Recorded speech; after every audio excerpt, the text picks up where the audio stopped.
Alrighty, welcome back everyone. We just talked about a trend that has happened over the last decade where if you return at least 3 of the 4 between your head coach, offensive coordinator, defensive coordinator, and quarterback, you got a shot to win the national title. And Ohio State does not. So one of the very, very big favorites to win the national title might be on the wrong side of history on that one. But let's jump into a couple of coordinators in the Big Ten and how they could totally switch up what the Big Ten is going to be this upcoming year. When we get into the Big Ten, I feel like the conversation always starts with Ohio State and Oregon, and then you get to Michigan and Penn State. Those are the teams that everyone's focused on going into the season, and frankly, for good reason. Those are the 4 best teams in the conference, and I feel very confident saying that. Those are the teams that are the class of this conference, and they will be at least until further notice. But these 2 guys have an ability to kind of buck that trend, to kind of change the way that people look at their teams in particular, but kind of just the Big Ten overall. So I want to get into this a little bit, and I think the biggest thing with this, the most interesting thing in my mind, is there's so many unknowns every single year when you go into a football season. You don't know, who's going to perform. You don't know who's not going to perform, which side of the ball for either team is going to perform. One of the things we've known for the last, better part of a decade has been Iowa is always going to put a really good defensive product on the field, and Lincoln Riley is always going to put a really good offensive product on the field. That's just something that has become very, very comfortable over the last couple of years. Now, Lincoln Riley obviously didn't have the year that he wanted a year ago offensively, but he's going to have a good offensive team. That's just, without question, that's what's going to happen year over year for him. So he brought in a guy called Lynn who can totally change the other side of the ball and make this a complete team, not just a team that has to straight up outscore people. And on the Iowa side of things, you have a guy that might just be able to put points on the board, which is something that sounds like a foreign concept to Iowa fans at this point, but I promise you that is possible at that school, and Tim Lester has a really, really good way of going about it. I have a ton of confidence in this guy to at least elevate this offense. It doesn't necessarily take too much to elevate it, to be totally honest, but the reality is I think he has just tons of experience, tons of ability to get to players and get the best out of them, and I think the biggest thing with him is he's been all over the place. He's been in a number of Power 4 schools as an offensive coordinator, was a head coach at Western Michigan for quite some time, and then went to the Packers last season as a senior analyst. And that's kind of where the story kind of starts with him in Iowa, where he's coming into Iowa, and Liddell Bates, the former Iowa running back and now running back coach at Iowa, had, glowing things to say about him since he's walked in the building, said he's just an incredible guy to be around, very, very strong football mind. But he said something very interesting when talking about their offense. He said, we're running the Packer system, we're running the Shanahan system, and that's going to be a very interesting system for Iowa to run because as we've all become very, very comfortable with Iowa is it's not going to be very diverse. They're not going to do a lot of things. It's going to be a lot of jumbo sets, a lot of 2 tight end sets, a lot of running inside zone, outside zone. They're not going to play around with things too much.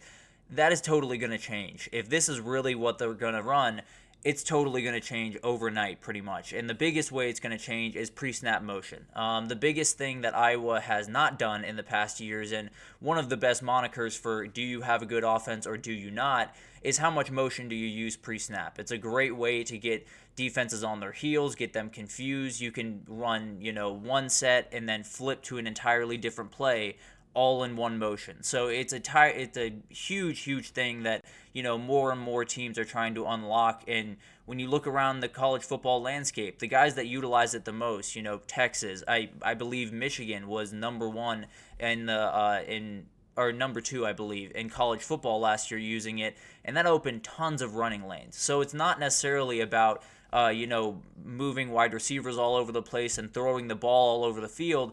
It's just about creating space. It's just about, moving that safety a yard or 2 outside the box, or moving that linebacker out to guard a running back when you move him outside the backfield. So it's just about opening different lanes, and I think that's really what they're going to do. They're going to be a running team. They're going to be a team that still tries to, live by what they live by, which is running the ball, trying to push teams, and kind of just impose their will on teams. That is a good way to go forward. The only way you can really do that, though, is if you're having motion in pre-snap, if you're getting people on their heels, if you're opening up running lanes with the linebacker leaving the box or the safety leaving the box, whatever that looks like. you need motion to make all of this happen. So I don't necessarily think it's going to be an entire rebuild at Iowa. I don't think they're going to entirely reinvent this offense. But if you add just that one little new thing, that adding motion almost every play, or maybe even just, let's say 40% of the time, which last year it was about 23% of the time, which was 12th in the Big 12, 112th nationally. If they move up to maybe, 35% of the time, 40% of the time, I can almost promise you this is going to be a more potent offense. They're going to be able to have bigger running lanes, be able to, get guys to the second level where it used to be just, 3 yards in a cloud of dust. And that's all well and fun, but the reality is you're not going to score a lot of points doing that. So it'll be really interesting to watch this. I think they are not going to have to out-talent teams. They're not going to have to, be the fastest or the strongest or the biggest team on the field. They're just going to have to use their moments and use motion and find open running lanes, and at the end of the day, still be Iowa, still be hard-nosed, still do their thing, but be able to kind of just open up running lanes for these really good running backs and this really good running game in general that you have. So I really like what Tim Lester's doing. I think just add that one little thing, and this offense really could turn up a ton. And then you have DeAnton Lynn over at USC. He's got a tougher job in a ton of different ways. And I understand that Tim Lester is coming from a situation where they were not scoring any points before he showed up, at least on the offensive side of the ball. So he obviously has a big-time job ahead of him. But I think when you look at the USC defense right now, it is not near where it needs to be for them to be able to compete. From a roster perspective, from a toughness perspective, from the way that they approach practice, they're just not there. That's just the plain truth about it. They're a very good team, and they do have talented players on that team, but they don't have enough of them, and they don't have enough depth. They don't have enough of a lot of things, frankly, over there on the defensive side. But the reality is, you don't necessarily have to be special this year if you're the USC defense. You know you're going to score points. Lincoln Riley has very rarely not scoring points in basically every single game. You need to just play with a certain edge that they haven't played with in the past. You need to walk onto that field with a little bit of anger, with some steam coming out of your ears. Whatever makes those boys play just a little bit harder on Saturdays, I think that might just be all you need to make the plays that are necessary. Because as I said, they have a couple of players that can make plays, that are talented, that are really elite players. I mean, Bear Alexander, I think, is a fantastic NFL-level defensive tackle. So you have the ability. You have some guys out there that can make some plays, but you need a collective, and you need to just make sure that if you're playing fast, if you're playing physical, if you're, flying downhill, doing all the little things right, I think you have the ability to just be opportunistic, to just make a couple of plays every single game, maybe have a pick or two, maybe, get a forced fumble, get a sack on a long third down, whatever it looks like, just to get the ball back in the hands of your offense, and then let them go to work.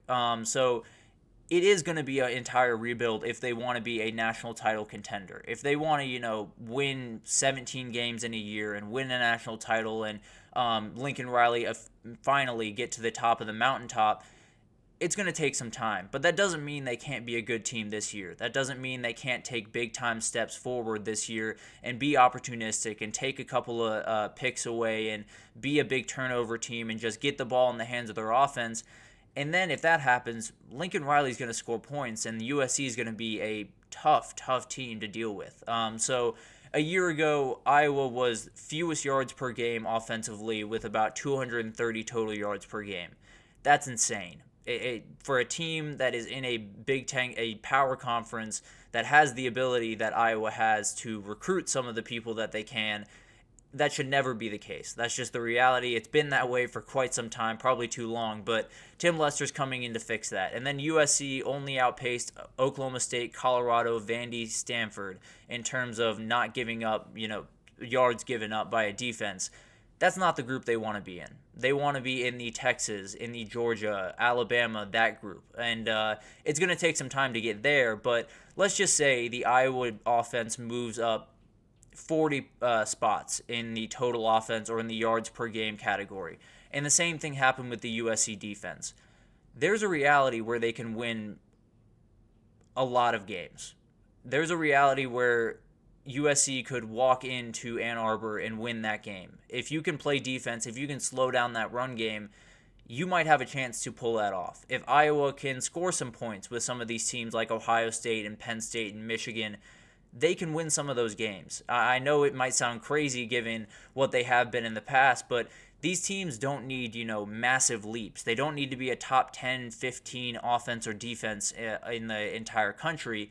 They just need to be better. And they need to start building. And if they can be, a little bit better, or maybe even a lot better, I think Iowa has a chance to be a lot better on offense. And if that happens, this is a really interesting team that could make some noise against even the best of the teams in the Big Ten. So I think these two guys, when you look across the landscape of college football, there's a ton of very, very important coordinators going into this year.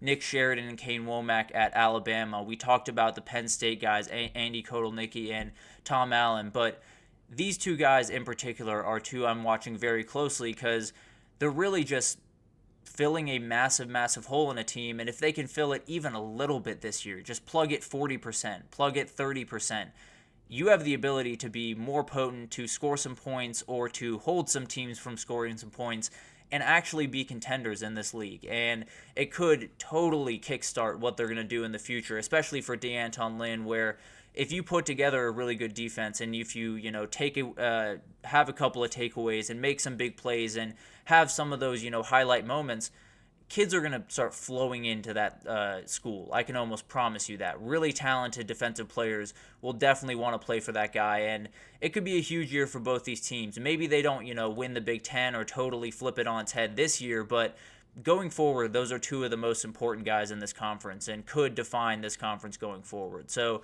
it'll be fascinating to watch that, but we're going to take our third break here. And when we come back, we're going to talk about some Group of 5 Cinderellas. We've been through all of the Power 4 conferences, but wanted to give some love to the Group of 5 guys. So I got 5 guys for you going through every single Group of 5 conference, give you one team per just to keep an eye out on for maybe a playoff berth at the end of the year. So stick around and we'll be right back with that.